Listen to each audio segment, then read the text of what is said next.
이번에 저희 피처스 하고요. 그 다음에 레이블링이 끝난 Y라고 하는 1차원 배열을 훈련셋과 훈련 레이블로 저희가 분리를 했습니다. 그래서 훈련 셋, 테스트 셋, 훈련 레이블, 테스트 레이블 이렇게 만들었고요. 자, 이번에는 저희가 그 컬럼 트랜스포머라고 하는 객체를 먼저 만들 거예요. 어, 컬럼 트랜스포머는 우리 훈련셋 잠깐만 출력을 해보면 훈련셋의 앞에 5개 정도만 출력을 해볼까요? 이렇게 데이터 프레임이 훈련셋에는 데이터 프레임이 이렇게 있어요. 여기 보시면 섬 이름이 있죠. 섬 이름이 여러 가지 섬 이름들이 있고요. 그 다음에 성별이 있습니다.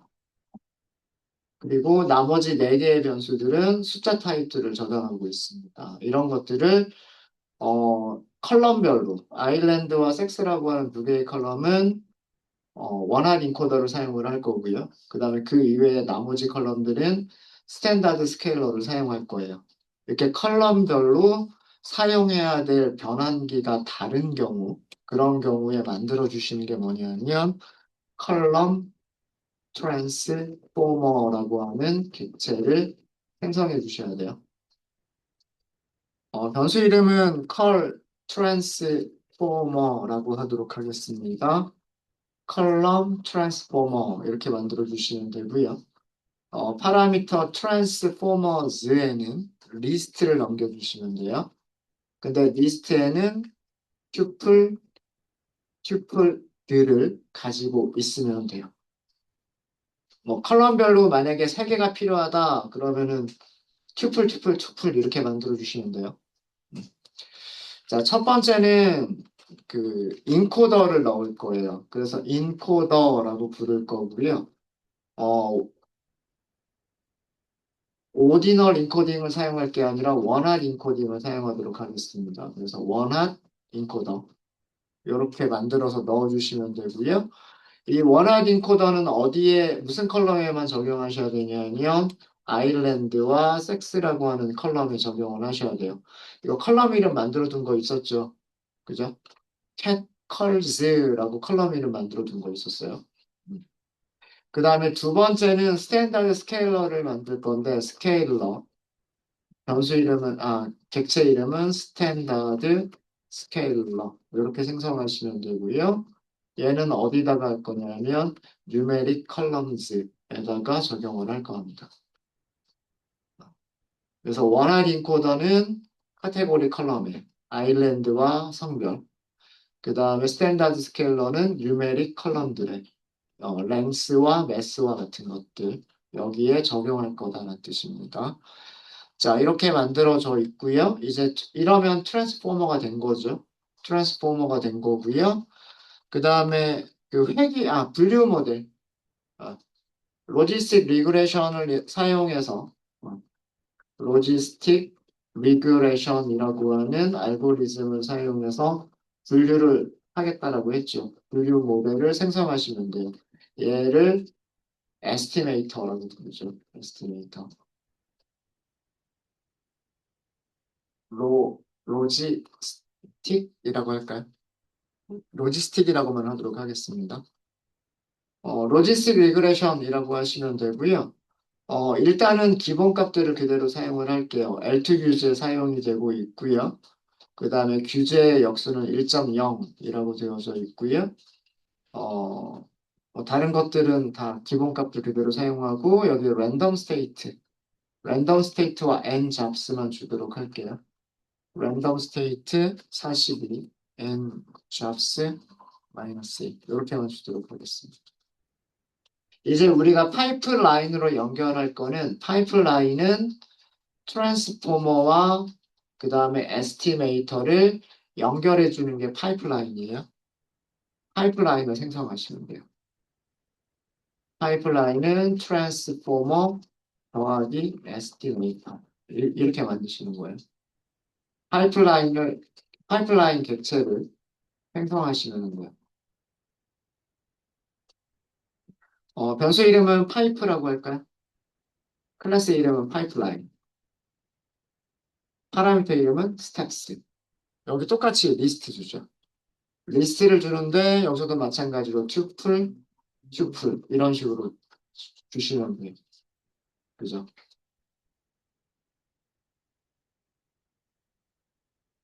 얘랑 비슷하잖아요. 리스트, 튜플을 원소로 갖는 리스트. 여기도 마찬가지. 튜플을 원소로 갖는 리스트. 이런 식으로 전달해 주시면 되는 겁니다. 근데 그 튜플을 만드시는 방법이 조금 달라요. 트랜스포머 이렇게 하시고 여기에다가는 컬럼 트랜스포머 이렇게 넘겨주시는 거고요. 뭐 에스티메이터, 로지스틱 이렇게 해주시면 돼요. 여기서는 이름과 객체만 있으면 됩니다. 이름과 객체만 있으면 되는데 그 이유는요. 파이프라인은 트랜스포머를 어디에다가 모든 컬럼에다가 다 적용을 하는 거죠. 모든 컬럼에다가. 근데 이 컬럼 트랜스포머가 컬럼별로 따로따로 트랜스포밍을 해주는 거죠. 변환을 해주는 거죠. 그래서 이 파이프라인을 만드실 때 튜플에는 이름과 객체만 들어가면 돼요. 이름과 트랜스포머 객체, 이름과 그리고 에스티메이터 객체 이런 식으로 만들어 주시면 됩니다. 네, 이렇게 해서 파이프를 만드셨죠. 자, 이제 훈련시킬 준비까지가 끝난 거예요. 여기까지 하시면 훈련시킬 준비가 끝난 거고요. 이 파이프라인을 휙 하시면 돼요. 여기서 X는 X 트레인을 주시면 되고요. Y는 Y 트레인을 주시면 되는 겁니다. 이게 훈련이죠, 훈련. 다르게 얘기하면 데이터를 학습한다라는 뜻이죠. 이렇게 해서 학습이 끝났습니다. 뭐 시간은 얼마 안 걸렸어요, 그죠?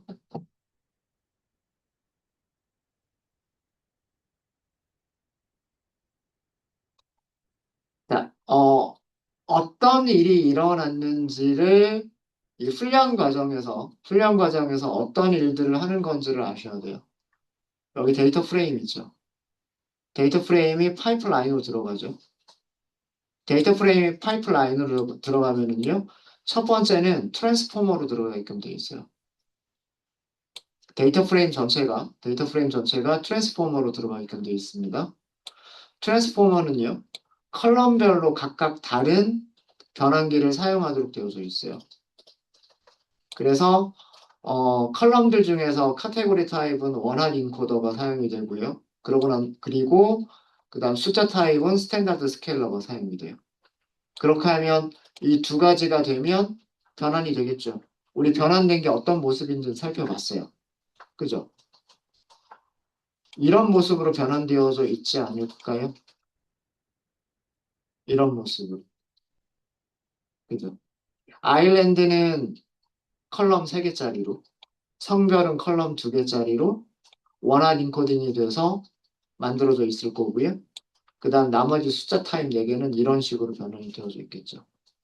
그쵸? 그게 여기 fit 과정에서 일어나는 거예요. fit 과정에서. 그렇게 해서 훈련 세트가 컬럼 9개짜리 2차원 배열로 바뀌면, 그죠? 여기서 컬럼 5개 나오죠? 여기서 컬럼 4개 나오죠? 합쳐주면 컬럼 9개짜리. 컬럼 9개짜리 배열이 들어가서 로지스틱 리그레션 훈련이 되는 거예요. 여기서 훈련할 때 얘도 같이 쓰는 거죠. 얘도. Y트레인은 여기 로지스틱 리그레션으로 바로 들어가 있죠. 그래서 훈련셋과 훈련 레이블 가지고서 로지스틱 리그레션이니까 그 개수들 찾지 않았을까요? 개수들을 찾았을 거고요. 그죠? 그 개수들은 이게 다중 클래스 분류죠. 다중 클래스 분류이기 때문에 그 시그모이드 함수가 아니라 소프트맥스 함수에다가 선행회기식 넣어가지고 각 클래스가 될 확률들을 계산을 하겠죠. 그게 로지스틱 리그레션이 하는 일이에요. 되셨습니까? 자, 그럼 예측값 찾아볼게요. 예측값을 찾아야 우리가 그 클래시피케이션 리포트도 볼 수가 있고 그 다음에 컨퓨전 매트릭스도 볼 수가 있어요.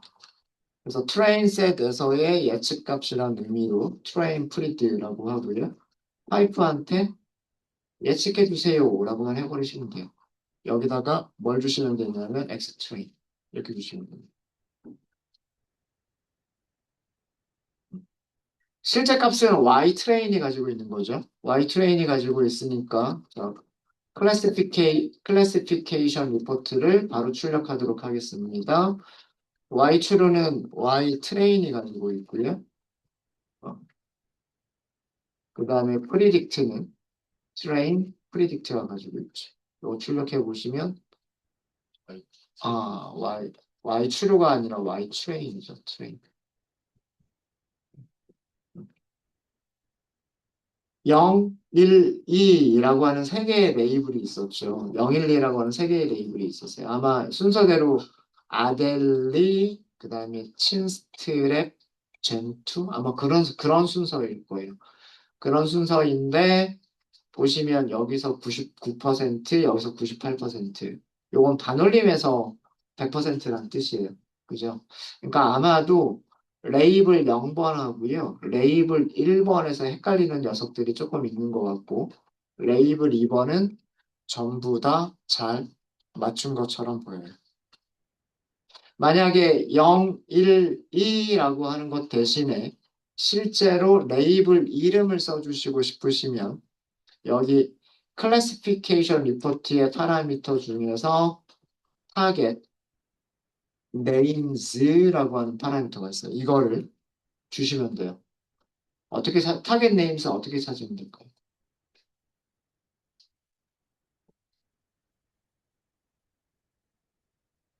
레이블 인코더. 얘가 뭐 가지고 있어요? 클래스들 가지고 있죠. 아델리, 신스트랩, 젠투. 우리 그 펭귄의 종류들을 레이블링 해준 거는 레이블 인코더가 해준 거잖아. 0, 1, 2 이렇게 레이블링 인코딩 해준 거는 레이블링 인코더죠. 그죠? 거기에 클래시스 속성이 있었잖아요. 그걸 이용하시면 돼요.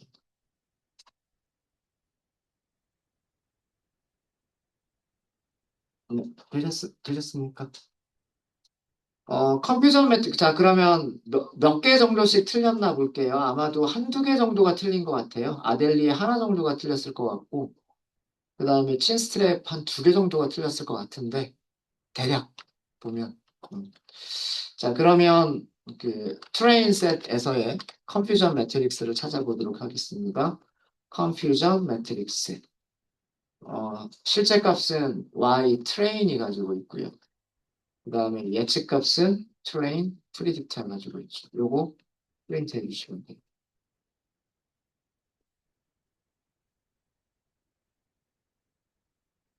아니군요. 여기서 하나밖에 안 틀렸군요. 친스트랩 하나만 틀렸네요. 다 맞췄고, 요거 하나만 틀렸네요. 그래서 정확도가 이렇게 나왔군요.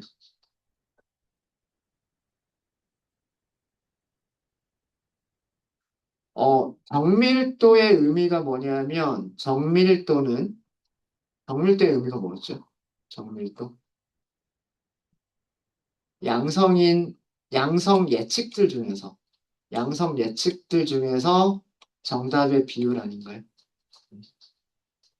여기가 118개가 있죠. 118개 중에서 하나가 틀렸어요. 117개를 맞췄어요. 그게 99%. 리콜은 뭐예요? 실제 양성인 샘플들 중에서 정답의 비율. 여기서는 틀린 게 없어요. 그죠? 그러니까 100%. 신스트랩 같은 경우는 리콜이 작게 나오죠. 리콜이 작게 나오는 이유는 요것 때문이에요. 전체 54개의 샘플이 있는데 54개 중에서 하나를 잘못 예측했고 그리고 53개는 정확하게 예측했어요. 그래서 한 개밖에 안 틀렸지만 여기가 이렇게 틀린 것처럼 나오고 예측한 값들 중에서는 전부 다 정확하게 예측을 했어요. 그래서 정밀도가 1.0입니다. 이해되셨습니까? 네, 요거를 우리가 히트맵으로 그려보시면 히트맵으로 그려보시면 hitmap 함수 사용하시면 되겠죠. 데이터는 훈련셋에서의 컨퓨전 매트릭스 컬러 맵은 파란색 별로 하도록 하겠습니다. 그 다음에 annotation 써줄 거고요. true. 그 다음에 포맷을 점 f. 아니, 아니면 D가 정수였나? D가 아마 정수일 거예요. 정수. 요렇게도 가능할 겁니다. 그 다음에 tick labels가 있고요. 012라고 그대로 보여주는 것보다 레이블 인코더의 그 클래스를 그대로 써주시면 좋을 거예요. tick labels도 마찬가지로. 여기도 레이블 인코더 클래스.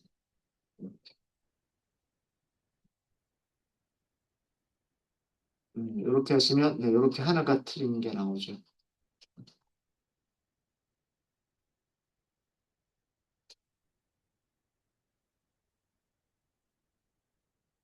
아까 제가 쓰려고 했었던 게 이게 점 0 F. 요거는 뭐뭐.0 이렇게 쓰겠다는 얘기예요. 뭐뭐.0 이렇게 쓰겠다는 얘기고 실수 타입으로 쓰겠다는 얘기고요. 이건 정수 타입으로 쓰겠다는 얘기예요. 뭐 같은 값을 줄 거예요. 아마도. 네, 그래서 훈련셋에서 굉장히 좋은 이 로지스틱 리그레이션이 훈련셋에서 굉장히 좋은 그런 그 정확도를 보여주고 있고요. 보여주고 있고.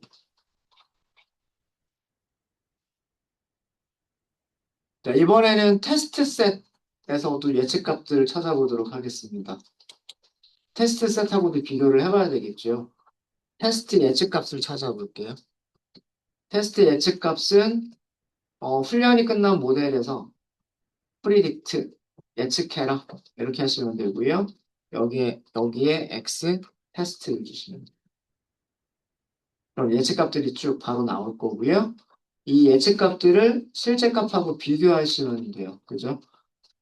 마찬가지로 바로 프린트 하겠습니다. 클래시피케이션 리포트. Y추로는 이번에는 테스트예요. Y 테스트고, 그 다음에 프리딕트는 테스트 프리딕트. 그 다음에 여기서도 타겟 네임스가 있죠. 이 타겟 네임스는 레이블 이름들을 써주시면 돼요. 그래서 레이블 인코더 클래시스 이렇게 하시면 여기서도 틀린 게 보이고 여기서도 틀린 게 보이네요. 그죠?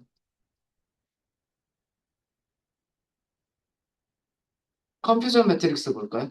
테스트 컴퓨전 매트릭스. 컴퓨전 매트릭스. Y 추로. Y 테스트. 그 다음에 Y 프리딕트는 테스트 프리딕트. 이거 출력해 보시면 되고요.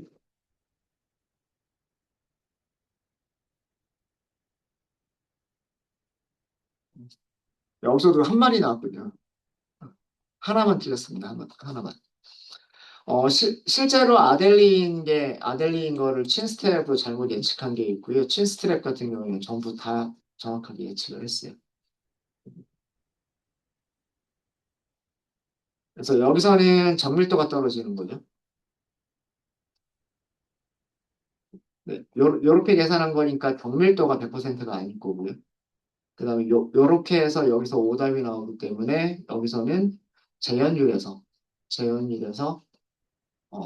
100%가 아닌 게 나올 겁니다. 자, 요것도 그려보시면은요.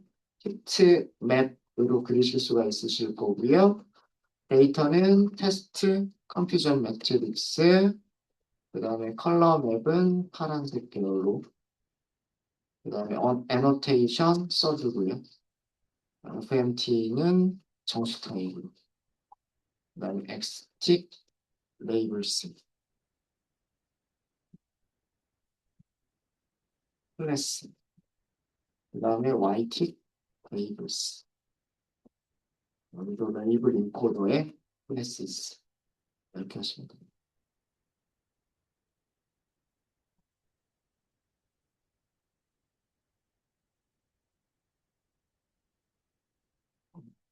굉장히 좋은 모델이에요. 로지스틱 리그레이션 요거 하나만 해봐도요. 이렇게 한 마리 정도밖에 안 틀리죠. 훈련셋에서도 한 마리 정도, 한 마리밖에 안 틀렸고요. 그 다음에 테스트셋에서도 한 마리밖에 안 틀렸어요. 네. 이 정도 정확도면 굉장히 정확하게 예측하는 그런 모델인 걸로 나오죠. 뭐 KNN이나 디시전 트리 혹은 서포트 벡터 머신과 같은 그런 다른 모델들도 테스트를 해보시면 좋겠습니다. 테스트를 하실 때 파이프라인 똑같이 만드시면 돼요. 어, 거꾸로 이렇게 올라가 보면 파이프라인을 트랜스포머와 에스티메이터로 연결을 하고요. 에스티메이터에 사용할 그 모델 종류들만 바꿔주시면 돼요. 뭐 K 네이버스 클래시파이어라든가 디시전 트리 클래시파이어라든가 아니면 서포트 벡터 머신 클래시파이어 SVC라고 되어 있죠. 혹은 뭐 랜덤 포리스트 클래시파이어 그런 식으로 그 여기 에스티메이터 부분만 바꿔 가시면 되고요. 트랜스포머는 그대로 컬럼 트랜스포머를 그대로 이용하시면 돼요. 컬럼 트랜스포머는 카테고리 타입은 원하드 인코딩 하겠다. 그 다음에 뉴메릭 컬럼들은 스탠다드 스케일러를 사용하겠다. 이렇게 해서 사용을 하시면 되겠습니다. 뭐 그렇게 해서 다른 모델들도 같이 만들어 가지고요. 비교를 해보시면 좋지 않을까라는 그런 생각이 있습니다. 99.6%, 99% 나왔죠? 네, 이렇게 해서 펭귄 분류하는 거는 저는 요 정도로 해서 마치도록 할게요. 요 정도로 해서 마치고. 혹시 질문 있으십니까? 질문 있으세요?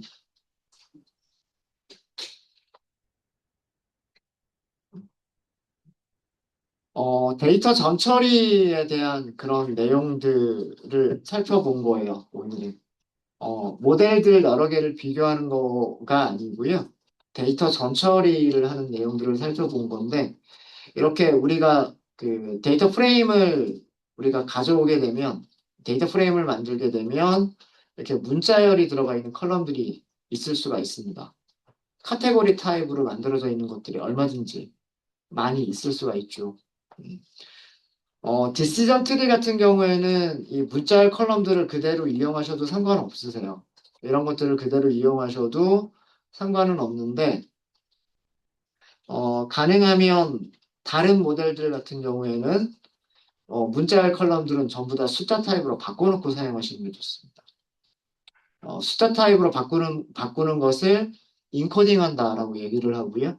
인코딩 하는 방법에는 오디널 인코더와 원한 인코딩이 있어요. 오디널 인코더, 원한 인코더.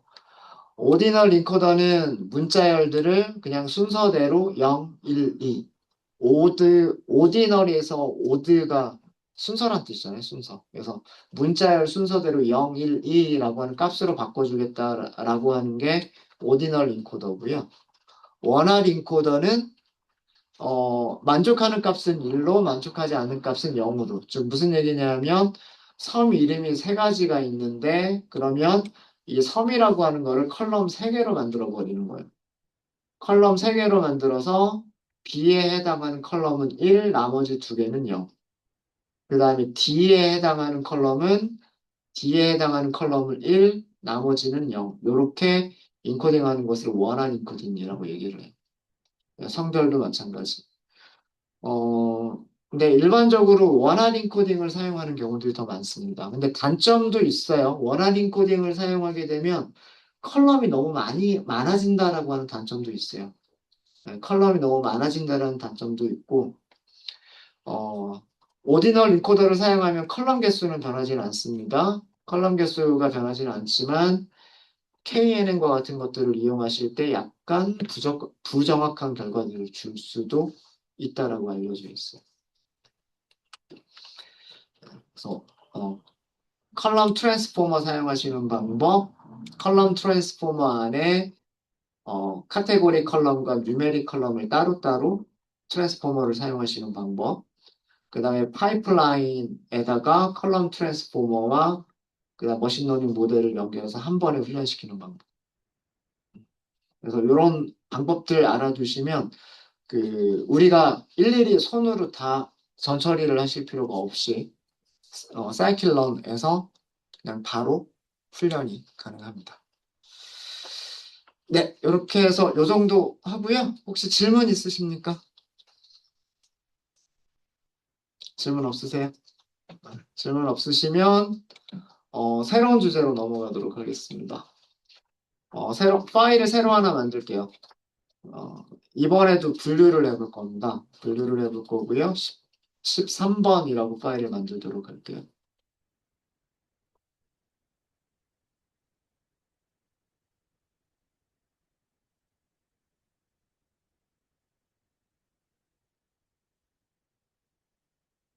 여기 파일 이름은 머신러닝 13번이라고 하고요. mnist라고 하도록 하겠습니다. mnist. 저기 제목은 이렇게 썼어요. mnist라고 썼는데 요거 mnist 데이터셋이 어떤 데이터셋인지 알려드릴 거고요. 이미지 분류 문제입니다. 이미지 분류를 어떻게 하는 건지 설명을 드릴 거예요.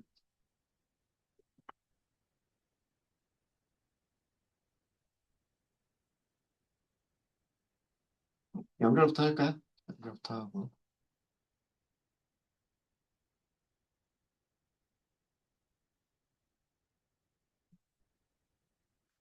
우선 필요한 임포트를 먼저 좀 하도록 할게요. 임포트들.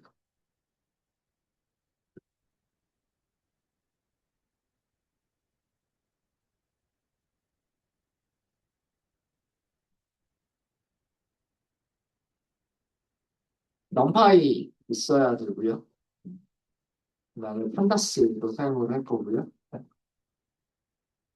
매트플라이도 사용을 할 겁니다. 파이플.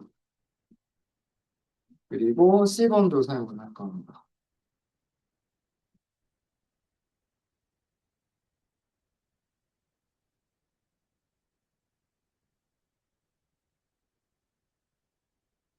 그다음에 매트플러립에서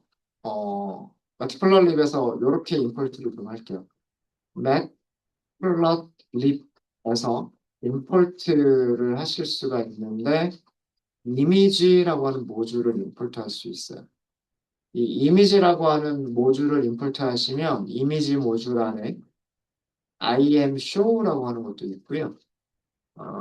그 다음에 이미지 모듈 안에 imsave라고 하는 모듈 함수도 있어요. 이런 함수들을 사용하실 수도 있어요.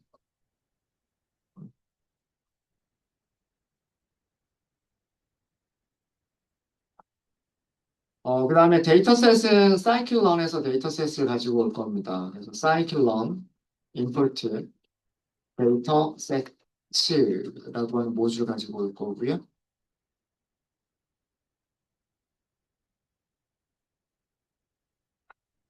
그 다음에 훈련셋, 테스트셋 나눠야 되겠죠? scikit-learn import. 아, 죄송합니다. 하위 서브 모듈이 있어요. 모델 셀렉션. 이 모델 셀렉션 안에 훈련 테스트 스플릿. 네, 여기 함수가 있죠.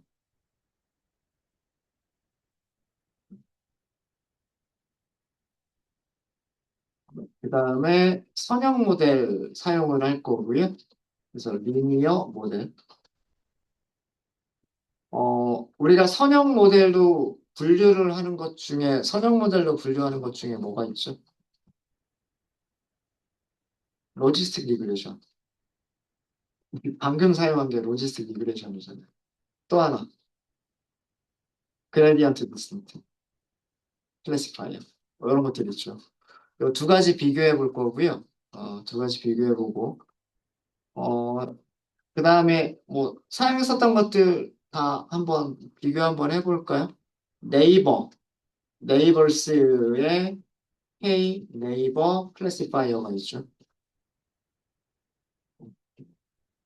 그 다음에 사이클런, 서포트 벡터 머신이라고 하는 모듈이 있어요. 여기에 보시면 분류할 때는 서포트 벡터 머신 클래시파이어, SVC라고 하는 게 있죠. 그 다음에 디시전 트리도 있어요. 사이클 런 트리라고 하는 모듈이 있죠. 트리 모듈에 디시전 트리 클래시파이어 이렇게 있죠. 랜덤 포레스트 한번 써볼까요? 사이클 런 랜덤 포레스트는 무슨 모듈에 있을까요? 랜덤 포레스트는 앙상블 모듈에 있어요. 앙상. 랜덤 포레스트 클래시파이어 우리 공부한 게 이런 것들이죠. 네, 이런 것들을 비교를 해보겠다라는 그런 뜻입니다. 그 다음에 매트릭. 모델을 훈련시켰으면 평가를 해야 되잖아요. 그래서 scikit-learn 점 매트릭 임포트 컨퓨전 매트릭스만 할게요. 컨퓨전 매트릭스만 임포트를 하도록 하겠습니다. 뭐 정확도는 스코어라고 하는 메서드가 정확도를 계산해주기 때문에 그리고 클래시피케이션 리포트는 따로 만들지 않을게요.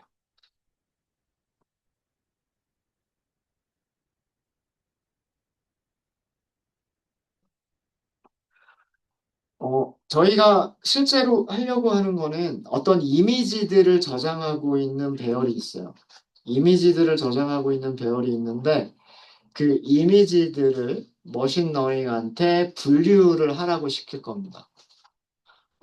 이 엠니스트 데이터셋은 손글씨 데이터셋이고요. 그래서 사람이 손으로 쓴 글씨들이에요. 숫자를 0에서부터 9까지 숫자들을 사람들이 손으로 쓴 손글씨 이미지인데 그 이미지를 뭐 사람들은 눈으로 보면 이게 숫자가 0인지 1인지 금방 판단을 내릴 거예요. 근데 그 머신러닝이 과연 그 사람의 손글씨를 잘 파악을 할 수 있을 것인가, 어떻게 잘 분류를 할 수 있을 것인가라고 하는 대표적인 이미지 분류를 하는 머신러닝 모델들을 저희가 어, 실험을 해보려고 합니다. 각각의 그 머신러닝 알고리즘들이 어느 정도의 정확도로 사람의 그 손글씨 이미지를 분류할 수 있는지 그런 것들을 시험해 보려고 하고요. 자, 목적은 그건데, 그런 목적인데, 그걸 하려면 우리가 이미지가 무엇인지를 좀 알아야 돼요. 자, 그래서 그 엠니스트 데이터셋을 직접 보기 전에 파이썬에서 이미지란 무엇인가라고 하는 거를 먼저 우리가 생각해 보도록 하겠습니다.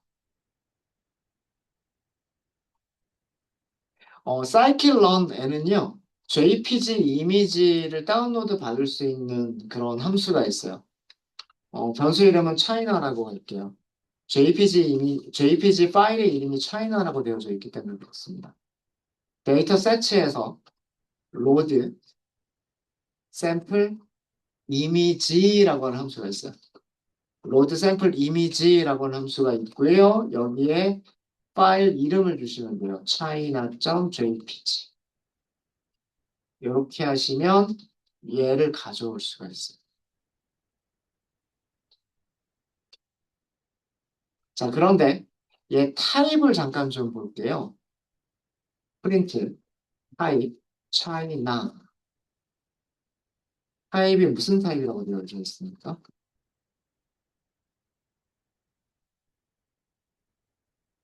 배열이라고 되어 있죠. JPG를 다운로드 해주세요라고 했는데, JPG를 다운로드 해주세요라고 했는데, 배열이라고 되어져 있어요. 배열이라고. 자, 배열이면 모양을 가지고 있겠죠. 쉐입을 가지고 있겠죠. 몇 차원 배열일까요? 3차원 배열입니다. 축을 몇 개를 가지고 있는 배열이냐면 첫 번째 축, 두 번째 축, 그리고 저쪽으로 세 번째 축. 이렇게 축을 세 개를 갖는 3차원 배열이에요. 숫자 하나, 자, 출력 한번 해볼게요. 프린트 해주세요. 이렇게 하면 돼요. 프린트, 차이나. 아마 점점점 하고 생략이 되어져 있을 거예요. 점점점 하고 생략이 되어져 있을 텐데 요거 2차원 배열.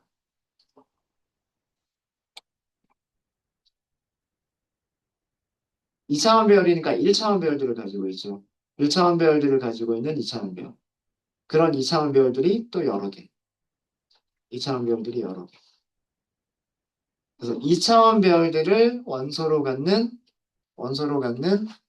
배열. 이렇게 이어서 3차원 배열인 겁니다.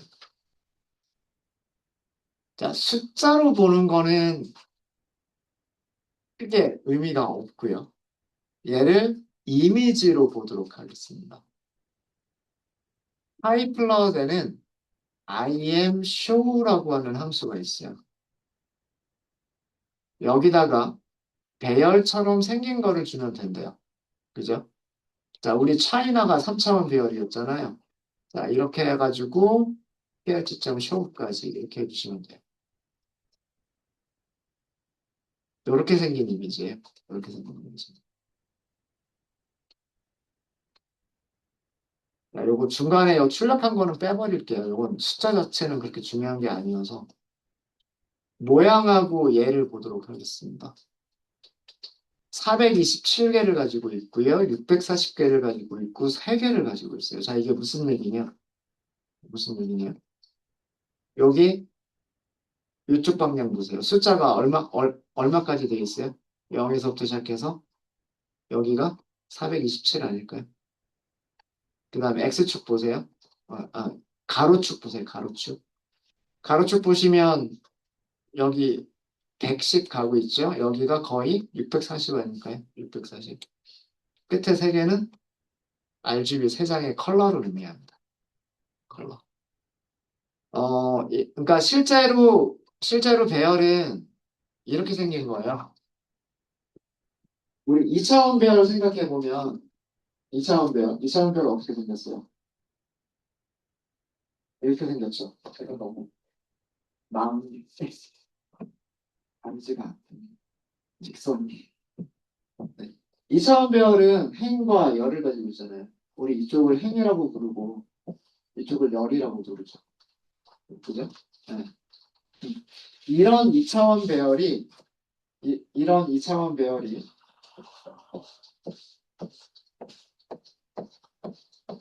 이런 2차원 배열이 몇 개가 더 있는 거냐면 3개가 더 있는 거예요. 이렇게. 하나, 둘.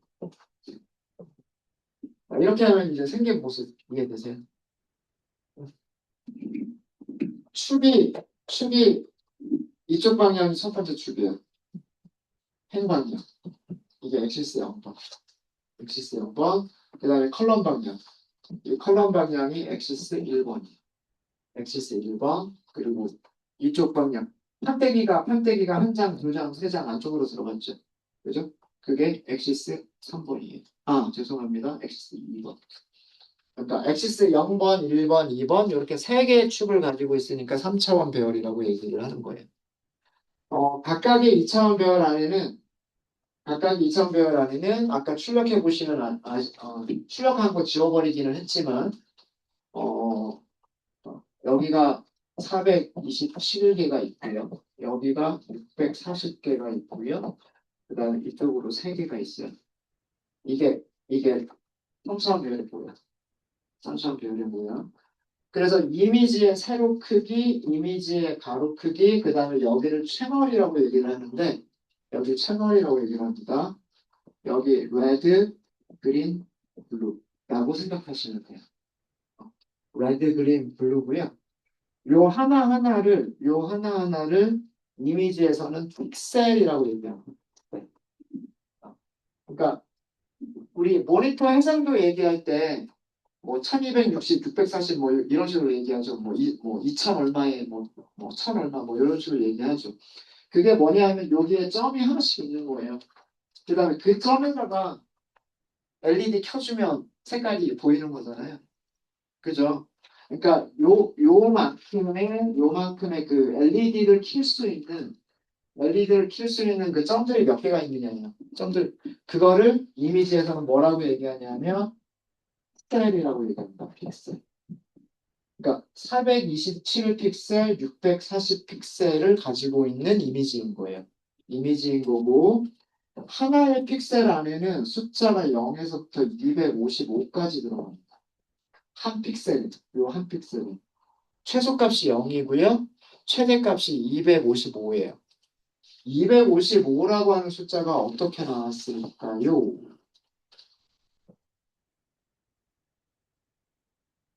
한 바이트, 한 비트, 죄송합니다. 비트. 비트가 저장할 수 있는 거는 뭐예요? 0 아니면 1이죠. 0 아니면 1. 두 가지 상태만 저장할 수가 있어요. 두 가지 상태만.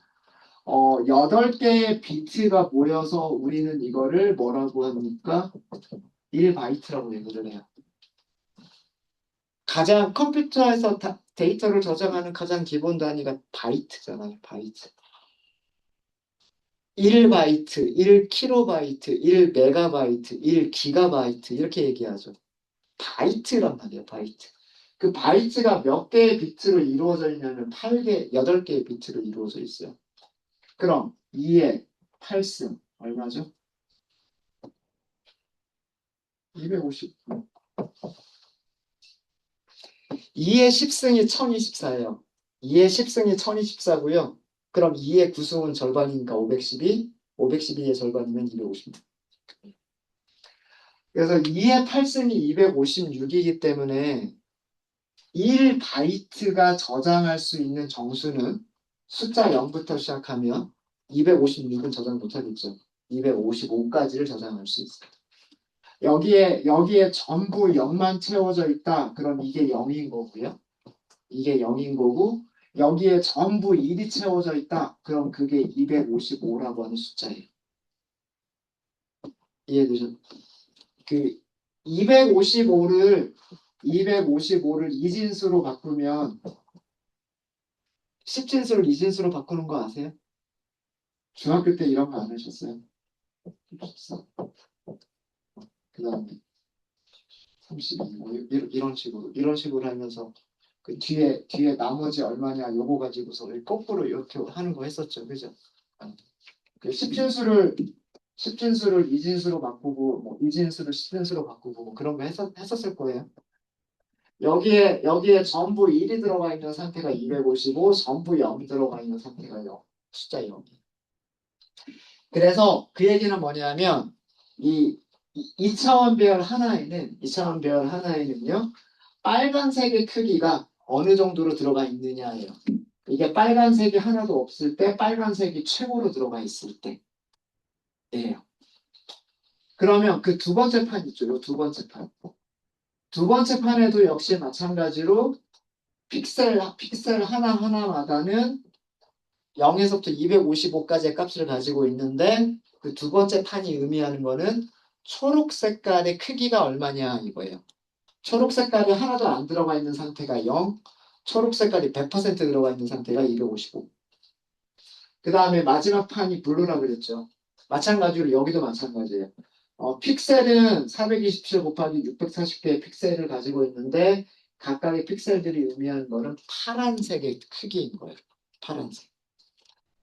자, 우리가 이런 컬러 하나를 보잖아요. 이런 색깔 하나를 보죠. 이 색깔 하나는 빨간색하고 초록색하고 파란색 세 가지 합치면 모든 색깔이 다 표시가 돼요. 사람의 눈으로 볼 수 있는 모든 색깔은요. 모든 색깔은 파란색, 빨간색과 초록색과 파란색 요 세 가지 색깔만 혼합하면 적당한 크기로 혼합하면 모든 색깔이 다 나와요.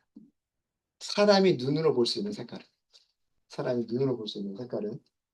그래서 컬러 이미지인 경우에 이렇게 3차원 배열로 숫자들만 저장이 되어져 있으면요. 그거를 이미지로 보여주세요 라고 하면 이미지로. 그래서 그 파이썬에서 이미지란 별게 아니고요.